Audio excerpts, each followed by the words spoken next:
want it, I get it. Hi, welcome to the Unbothered Podcast. I'm Jessica Lane, and this is Jillian D. Benedetto. Hi, everybody. Hello. Today, we're going to be talking about coyotes and how we're just like them. Okay, here's why. Coyotes are tricksters and they're teachers, and they use humor to teach humans lessons. Jillian, you want to talk about the satire lessons you've been teaching people on LinkedIn? Oh my gosh, I don't know. Do I? Just make fun of everything. It doesn't, everyone keeps coming at me lately in the new year and being like, you have to be serious. You're not going to change anything unless you're serious. Be serious about XYZ. Boo. Yeah, I don't agree.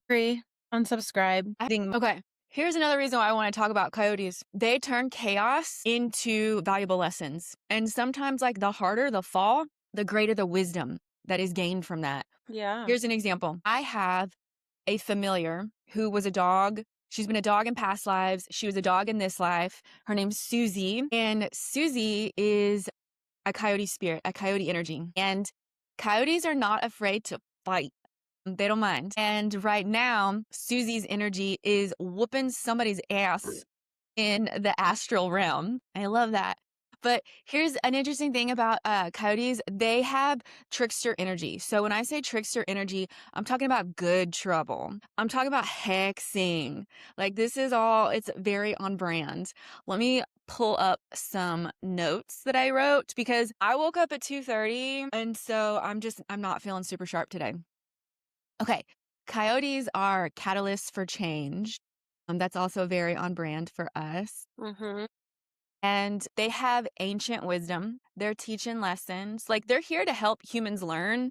And one of my favorite things about coyotes is how adaptable they are. They are resilient AF. You cannot keep a coyote down. They are always going to find a way to rise. And they're not chaos without a reason. Like, they're rebels with a cause. And their goal is turning chaos into balance and into harmony. So I'm going to give y'all a real life example. I am estranged from my family because that's how I stay safe. And I have learned that, hold on, where is this example? I am a human tower moment for a lot of people, meaning I am somebody's opportunity to learn, to rise, to evolve. Everybody got to learn one day. And when people meet me or they interact with me and they don't want to learn, they're going to have a tower moment. And a tower moment, if you're not familiar with that, like in tarot, there's a card called the Tower. And it's literally like a tower that's falling over because it has been struck down, and it is falling down because its foundation is weak. So when you have a weak foundation, you're going to crumble. If you add more stuff to that weak foundation, it's all going to fall apart one day. So I am a tower moment for my estranged family. They don't want to learn. That's why Susie's coyote spirit is circling their house, biting at their heels because they don't want to learn their lesson. Wow, that's interesting. And she's doing it quietly because coyotes are so quiet. If anyone's ever seen a coyote in real life, they don't make noise when they walk. It's very creepy. But I actually have coyotes in my neighborhood too. And I was sitting outside with my husband and a couple friends, and we saw them walking. There was two of them walking down the street. And they're so dangerous to little dogs and cats and like anything, squirrels. They're opportunistic hunters. They'll eat anything. But we were like, are those dogs? And then they literally, we all just stopped talking and they walked right past us and you could not even hear them. It was really insane. Yeah, you will not hear them coming. I grew up on a farm in East Texas, and you could hear coyotes every night, like howling, yapping in the wind. And to me, that's also like what I picked up on when I was like energetically researching this. I was like, that's very siren. Like, that's very on brand with like people that have a podcast. Like, our voice is a frequency and we are transmitting it across time and space. And our voice acts like a magnet. It's like dolphin sonar. Like, that's what human speaking is. Right. And so our voice goes out, it finds people, it is a magnet, it lights people up, it activates dormant codes of leadership and sovereignty, and then those people come to us. Coyotes do the same thing to locate each other. One coyote can sound like 5'10". Like, one coyote yapping, making noise sounds like multiple. So I think that's very on brand with what we do. And it feels very siren. It feels very mermaid. And that's all throat chakra. So when people tell you, Jillian, you need to be more serious, they're trying to close your throat chakra. Right. Yeah, I mean, it's just so funny getting into these conversations on LinkedIn and other social media platforms too, with people who are like, "You need to be pragmatic." What makes them think that you're not? Like, you're I literally a don't know. strategist. I know. I don't know why they think I'm just, like, throwing spaghetti at the wall. Wait, sorry, Jess, hold on one second. Hey, yeah, I'll do it. Yeah, hold on. I have to send one email. Oh, these fucking bitches. Look, we could do a show and tell on, like, Patreon. Oh, yeah, that's cool. I wish I had more tattoos. I only have 2. What do you have? I have this, which is Harper Sebastian.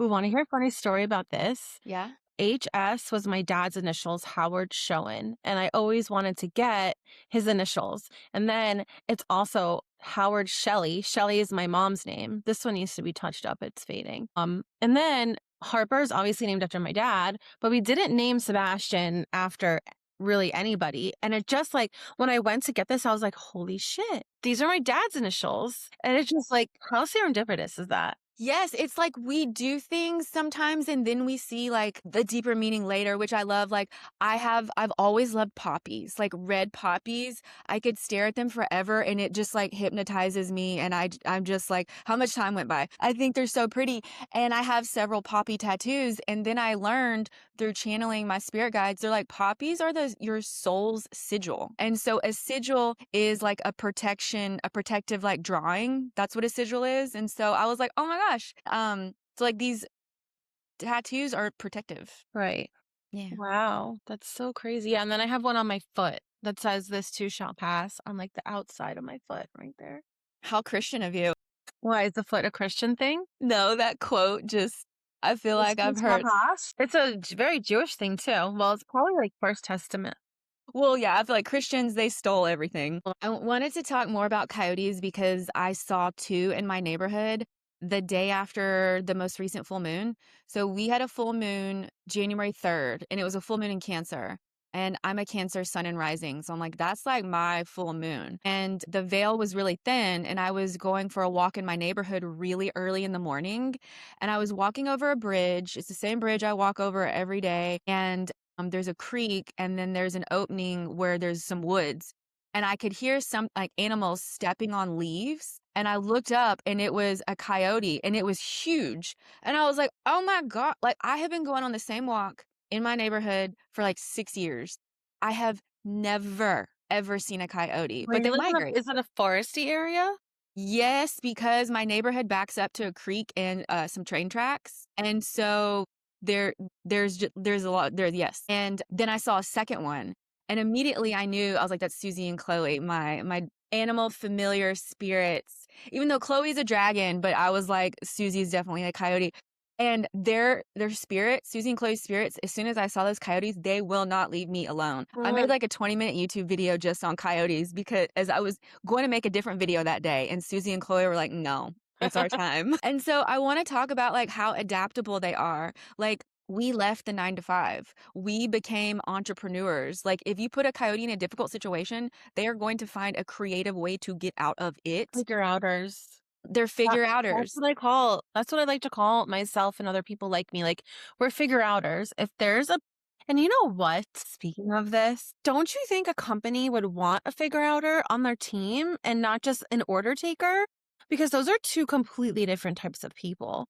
And I found that in every interview I have had, they do not want the figure outers. They just wanna tell people what to do, chop chop, get her done. It's Because they don't weird. wanna change. Yeah, it's weird. It's gross. Like, to me, it's very disgusting that you just wanna tell people what to do. Yeah. Even as a dominant player, I love playing with power dynamics, but I also play to people's strengths. I'm like, Mhm. "What do you wanna do? What are you good at? Like, Right. what what lights you up?" Like, that's the energy I want on this team, but, like, the people that are in leadership positions, they're not leaders, they're So dictators. weird. I'm still trying to figure out how okay, so I interviewed with 12 companies, right, over the past year. In every single company except for one, the leaders, it was like super duper clear that they were not in a position, not in the correct position for them. Like they should not be in a position of authority, making hiring decisions. They were like confused in the interview, didn't know what type of questions to ask, couldn't answer some of the questions I asked them. It was like they were not figure outers. They were people who were told what to do, did what they were told, were like good little employees, and just would get promoted. And then ended up in this position where it's like, well, now you have to be a figure outer because you're a people manager. So you have to figure it out. And they couldn't. Yeah, And they it's don't have so the skill. funny because out of the 12 companies that I interviewed for, 4 of them, the people who interviewed me were laid off When in that year that they interviewed me, after they interviewed me, because I follow, I'm like a friendly person. I'll connect on LinkedIn, and I just saw that they were laid off, which I thought was interesting. It kind of like backed my theory. Yeah. I have a funny story. So there was this job that I interviewed for in September. It was through a recruiting agency. They called me and they're like, "Hey, I think you'd be a great fit because you have a background writing for Charles Schwab, and this is another finance company." And I was like, "Great." It was basically a senior copywriter, creative director of copy, content manager, all rolled into one full-time role. Mhm. And I was like, that's a lot, but I have that skill set. I need a job. Yes, I'll interview. The interview actually went great.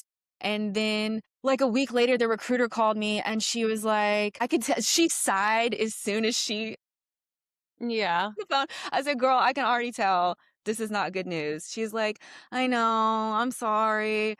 She's like, she's like, "The lady that you interviewed with actually called me to tell me that she loved you, but they weren't gonna hire you." She was like, "Normally they just send an email." And she's like, "She called, like, she felt compelled." And I was like, Cool." So that was like in September. We're filming this in January. And then like a couple months, like maybe 2 months, 3 months later, another recruiter from another agency tried to get me to interview for that same role. And I was like, they still trying to find someone for this job? And I was like, I've already interviewed for that. Like they already said, nah. And this role only paid 90,000. And if you're going to have manager in somebody's title, like that needs to be 6 figures. And I have 13 Right. years of experience. The only reason why I was interviewing for that role is because I was also like, I think applying to food stamps. And so I was like, F it. I'll take 90K. That's more than I got right now. The commute. So I don't have a car. This commute, it was like 6 miles one way. That commute was going to cost me $500 to $700 a month.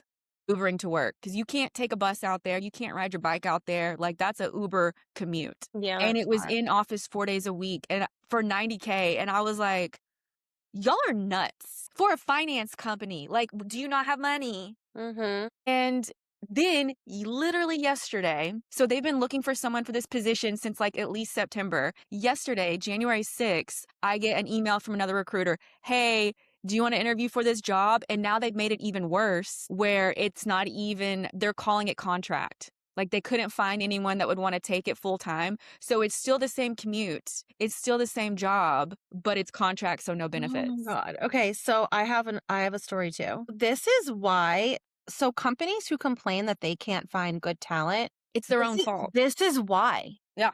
This is why. Like, take note if you're a company watching this, which I highly doubt, but if you are, take note. Okay, so back in April when I started interviewing, a recruiter called me and she's like, I have a job for you. It's perfect. You hit all the qualifications. It's in Miami. It's on site. And at that time, I was debating going back on site because my kids were older. I have been remote since 2013, so I'm not like a COVID remote worker. I've worked remote for almost 15 years. And I've run teams in different time zones. Like it's flawless at this point. So the return to work mandate in my opinion is ridiculous. But Yes. anyway, so it was a creative director position. It was for the company who did the TV commercials for Walt Disney World. So it was like a pretty, legit agency. The pay was 65K in Miami for a creative director on site 5 days a week. And I laughed at her and she's like, "What's so funny?" And I was like, "I made that 15 years ago. If it was remote, I would think about it. but not on site for that amount. And she's like, "Why?" She didn't understand. She's like, "If you're complaining about it, you can't find work." I'm like, "No, no, no, no." That's not work. Right. And I That is was also like complaining and talking about the job market is not the same that's because abuse. I'm not complaining that I can't find work. I'm telling people and audience, I can't find work because of XYZ. This is an X. I am not going to take a job for 65K driving on site 5 days a week when you're managing and you are managing over 5 people. Who's gonna take your kids to school? Yeah, I mean, there's workarounds for that. My kids go to school early, but anyway, it just like my mind was blown that she could not understand. And then 6 months later, she wrote me again. She's like, "Hey, the job's still open.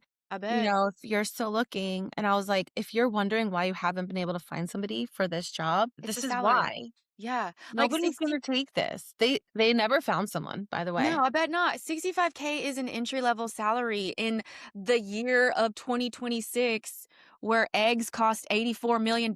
My I don't even neighbor like just bought eggs. chickens. What'd you say? My neighbor just bought chickens. She has a chicken coop now, and I take her eggs from her. I was like, "Can I have some eggs today?" She has so many eggs. It's crazy. I get, like, a little grossed out by eggs. Like, I'll eat them in a breakfast Really? taco. Like, I live in Austin, breakfast tacos are Yeah. just, like, the vibe, but I don't, like, crave them. I'm just like, that I think that's, like, a chicken's period, and I'm just like, I love eggs. I love them so much. Wait, we never talked about this. You're not a vegetarian, are you? "No." If I've had so many hairstylists tell me, they're like, "Girl, if you go vegetarian or vegan, that hair, it gone, it falling out." Yeah, right. Yeah, We're carnivores. Did you read that recent study that just came out? So there is this popular influencer. She was a vegetarian and she died of malnutrition. yikes. And after that, a bunch of other influencers were posting this research study that was done. I can't remember from where, but basically that when you're the top of the food chain, when you're intelligent enough or massive enough or big enough or scary enough to be the top of the food chain, that means that your body is inherently a meat eater because you know how to kill the meat and eat it. I don't know if I explained that right, That's but okay. It like makes sense. something along those lines. Yeah, the only food that bothers me is, like, gluten and wheat. Corn, not so great. There have been phases where I couldn't even eat rice because it had the same effect on me, but, yeah, Interesting. meat doesn't bother me. Some rice has gluten in it. I've heard that. Is that crazy? I also just don't love rice. I'm just like, I Yeah, don't. I'm not a big I mean, I'm a huge meat eater. Like, I do bacon, I do eggs, I do burgers. I don't do a lot of gluten because Harper's celiac, which, like, sucks. Oh, and she got her braces on. She's been crying for 3 days since she got them on.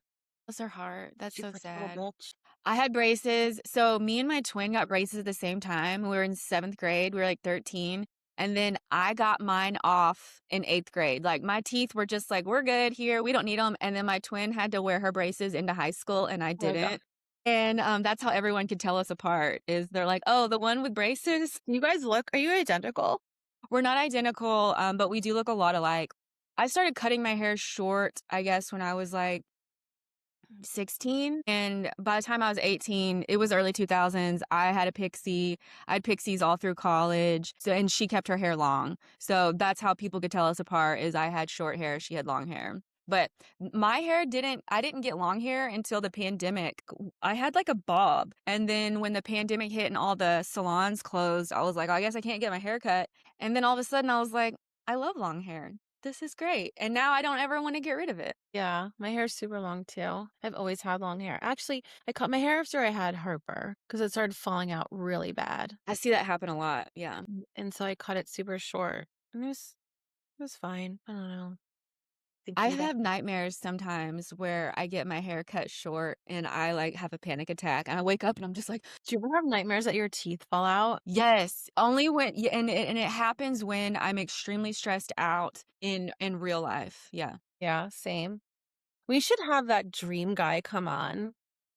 Who? Remember that dream guy? He like dissects your dreams. I was telling you about him and he tells you what your dreams mean. Interesting. I never started paying attention to my dreams until like a year ago, like when my channeling gifts got like blew up and got way more, I don't even know how to describe them. They're just like really potent. And then I started paying attention to my dreams more, but they're so weird. Like one time in my dream, this was, I don't know, within the last 6 months, my dead grandpa was like drinking my bath water. And I was like, what? Who? That's Why? weird. What? No. And then the next day I was pulling tarot. I was like, that was so sick. I was like, what does this even mean? And basically, it was like, he's helping you clean up your problems. Like, no mess is too big for Papa Mike. Like, he is here to help you in the muddy water, like in the whatever. Like, that's your boy. That's your warrior spirit. Like, he'll do it. He'll help you with anything. And I don't know a ton about dreams, but sometimes they can like get hijacked.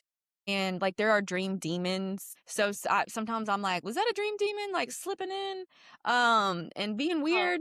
I don't know, but the message was not gross. It was actually just like, no job is too dirty for him. Like, whatever you need help with. That's also why, like, a lot of people think I'm a fire sign because a lot of my guides that I work with are dragons and warriors. So that's also why people are just like, you're not nice. And I'm like, I'm meant for battle. Like, I'm built for war.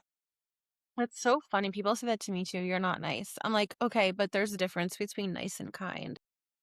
And what people don't understand, and I want you to talk about this more, is like you got to be kind to yourself. So, me being kind to myself, me protecting little me who didn't have a voice, that's me telling people to F off publicly. Agreed.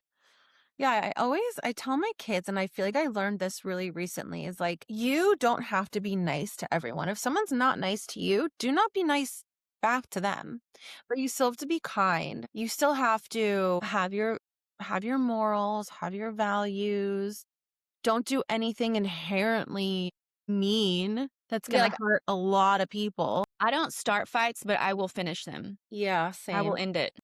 And I'll do it publicly, and I'm going to embarrass you, and I'm going to hurt your feelings, and I'm going to do it on purpose because you started ish with the wrong girl. And now my ancestors are mad at you and they're coming for you too. My God. In high school, there was these girls that were being really, really mean to one of my sisters. And I just didn't like it. And so I cornered them one day and I basically told them to shut the fuck up and Mhm. stop being mean to my sister. And I made them both cry. And then the class I was in, the teacher sent me to the principal's office. She was like, "You can get expelled for this." I was like, "I didn't touch them. I It's didn't." also interesting how, and LinkedIn does this too, where when someone comes for us and we clap back, they block us. Like they tell LinkedIn wants to say that we're the bully. And it's like, no, Right. we're just letting this bully know you can't get away with this without consequences to your actions. And LinkedIn is like, you're the problem. It sounds like a similar situation. I think it's because when we come at people with our thoughtful responses, we know what we're talking about. They feel threatened and they report it. That's what I'm Yeah, saying. they do feel threatened. And it's just like, I have scraped the tip of the iceberg on LinkedIn. I'm like, y'all do not know who you're messing with. Like, you have just gotten like that much of my depth. LinkedIn is so silly. It's like you have to be professional. Well, no, Nobody's you professional. don't. And there's more than one kind of professionalism. There's more than one kind. There's the kind where people are submissive and their throat chakra is blocked and their heart chakra is blocked and they have the emotional and intellectual depth of a teaspoon. They're a follower. And then you have professionals like us who are leaders, like roll with dragons, coyotes, mermaids. Like we're here to use our voice and to liberate people. Mhm. That's what, like, for me, the biggest part of like my liberation journey was freeing my throat chakra because it was loyal to my mother. Hmm. And my mom is one of the craziest people I've ever met in my life. Crazy in the worst way. And she was an English teacher and she Interesting. taught me how to write. And then I remember, like, at some point, I think I was a teenager, she's like, you're a better writer than me. But she never taught me how to make money off writing.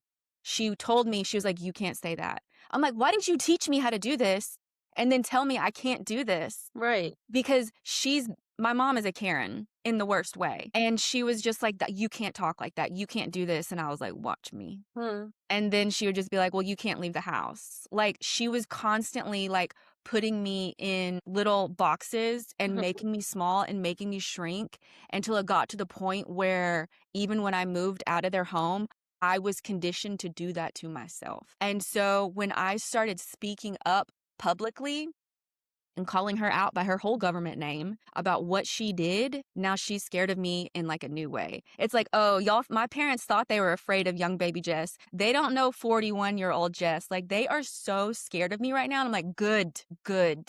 Because Yeah. y'all, people gotta learn. If you come for me, you will regret it for the rest of your life until you change your behavior. And most people, they can't change their behavior. They don't know how. They don't got it in them.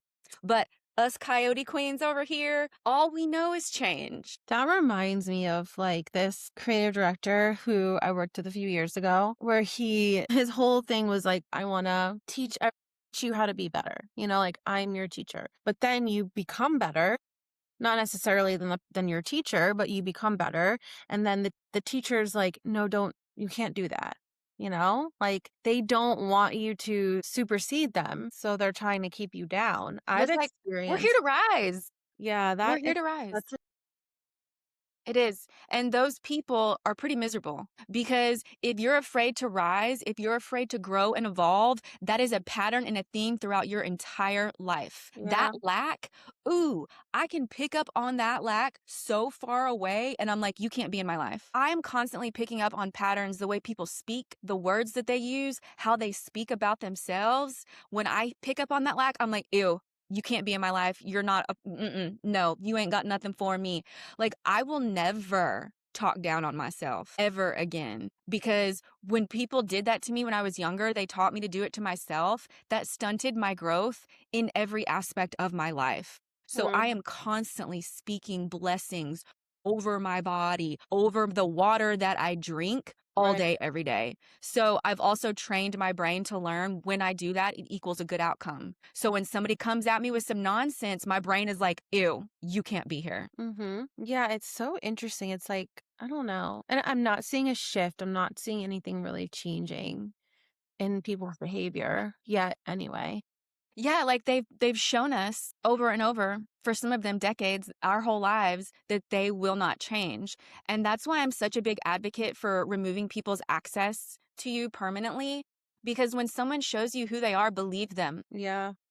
and then remove them. As much as I am, like, I guess, a teacher and a guide, I will never tell someone how to stay in a relationship that they are not happy with. That's not what you come to me for. People come to me when they want out. I'm like, you're ready to get out of that relationship? Let's talk. But if you want to stay in it, I can't help you. Yeah. Yeah, and I mean, I think there's lots of different relationships. Like there's friendships, there's love ships, there's work ships, like some people who go into an office, they're literally in that office more than they're in their house. Yeah. And so, you better be respected by those people you're working with. Or you're going to get sick. Like when I had to work in an office 5 days a week, I was violently ill the whole time and like still performing at work, still hitting my goals while being like chronically ill. Yeah. And then as soon as I started working from home full time, all of those health issues went away. There's this weird thing going on right now in tech about control, back to the office mandates and all that other bullshit. And I mean, there's been a lot of people have left, have quit because, from Amazon particularly, because they were remote since 2020 and now 2025, they were like the return to work mandate, but a lot of them don't even live in Seattle anymore. They moved Yeah. away. Yeah. And that is lack, and lack, excuse me, confirmation burp will always stunt your wallet and your bank account. It's a pattern. Money is an energy, money is a spirit. And if you cannot be trusted with money, they're going to leave you. And so these Same. companies who are laying people off, they will eventually, some of them, they may not go out of business, but they may get acquired. Mhm. And I've said this before, they're racking up an energetic debt, and they have been marked by the Energetic Council and the Energetic Court. And eventually those debts are going to have to get paid. And a lot of these companies cannot afford the debt that they have racked up. And that's why I think it's so important that everybody find a way to become an entrepreneur and to create multiple sources of revenue for themselves so that if one of those sources of revenue disappears, it's not that big of a hit. It's not a life or death situation like it is when you work for a company and you have one source of income. Yeah, a lot of people have been touching on that lately, because tech is doing so badly. Instead of just having a job, start a side hustle, do something that brings in a little bit of extra income because you just never know. I mean, with the Omnicom merger, thousands of people lost their jobs And it's overnight. like those people should not be in positions of power. If your business model is laying off your actual workers, you should not be in charge. You obviously do not have the skill set to be in charge. I mean, I don't know, the whole thing just really it's wild. Our industry right now is just I don't know, it's crazy. And then with MTV shutting down, that was really sad. That was like a I stopped sad watching the thing. news over a year ago. It healed my insomnia, so I don't know what you're talking about. So when MTV, they shut down. There's no more MTV. Wow. I was just thinking about them this week. Like video killed the radio star and social media killed the TV star. Mm, TV. I hear you. I get that. So, can you tell me more about what happened with MTV? I mean, I don't know. So back in the day, MTV was like for the It, rebels, yeah. challenge the status quo. And then it just kind of became like reality TV hell. I don't watch reality TV, but with Real World and Road Rules and all that other stuff. And then it just literally became all reality TV. They were barely showing any music videos. Mm, Um, and then that's it, I guess. What I think happened, and I'm pretty sure this is what happened, but the way people are taking in media has completely changed. yeah. You're not watching MTV music videos or The Real World and then sitting down for 5 minutes of commercials in between while you're snacking. Like, nobody's doing that anymore. A lot of revenue that's coming in to businesses is from social media, Mhm. probably almost all of it at this point. And I just, it's a sad thing for sure. But I also think that MTV probably didn't monopolize it correctly. They didn't hire the right people to really transition in the right way, or they didn't, I guess, know what people wanted. I don't know. I mean, they They could weren't listening. yeah, they could have pivoted for sure. It's the same pattern. Like, they moved away from music, which is a big part of why they existed, and just did this reality TV BS, like what you're saying. It's like when you don't give people what they want, they're gonna stop coming to you. Also, just reality TV, it's like MTV used to be authentic, Yeah. and now they're not. And they're out of business. And that is a pattern that we are going to see play out over and over because when you're not authentic, you attract clients that will turn their back on you. Mhm, When you're not authentic as a brand, you are going to attract more people who are not authentic. And what does that cause? Nobody's trusting anybody. So you're going to mhm. get these clients or these contracts that don't get renewed because they don't trust you. And now everybody's mad. And now, oops, money gone. Yeah. I mean, it's sad. Like they could have done such a better job, I feel like, at just hitting the right target and talking and at least keeping millennials as an audience. We grew up on MTV. Sure. I loved MTV News with Kurt Loder. Carson Daly, he was like What a MTV. shapeshifter, Carson Daly. I know. Crazy, right? I was thinking about that the other day too. Because they had a bunch of it was like by MTV and Carson Daly was like all over the memes. That's But sad. Yeah, like they were such a cultural zeitgeist, and I understand that that is always gonna change, but it's like when you deplatform a cultural zeitgeist, I don't know.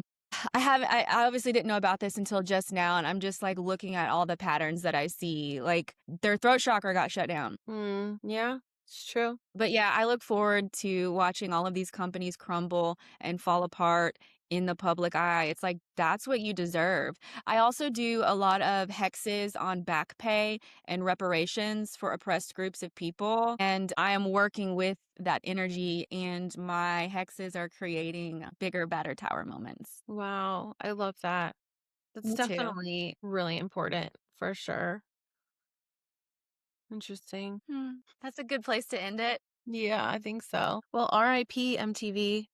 We're sad to see you go. All right, so next week, Same time, same place. Yes. Patreon is launching this week, you guys, so we'll send a link for that. Yes, I'm excited. We're starting a Patreon because we're tired of censoring ourselves. We're Mhm. still gonna keep doing YouTube, yes, but the Patreon will be a little spicier. Yeah, and we can name names on Patreon a little Girl, you bit. know me. I'm always out here naming Yeah, names. you are. I'm the nervous one, but, if you wanna listen, you gotta pay to play. Just kidding, sorta. No, that's my vibe, pay to play. I make people pay me money just to talk to me all the time. Yeah, well, we're uncensored on Patreon. It's a party.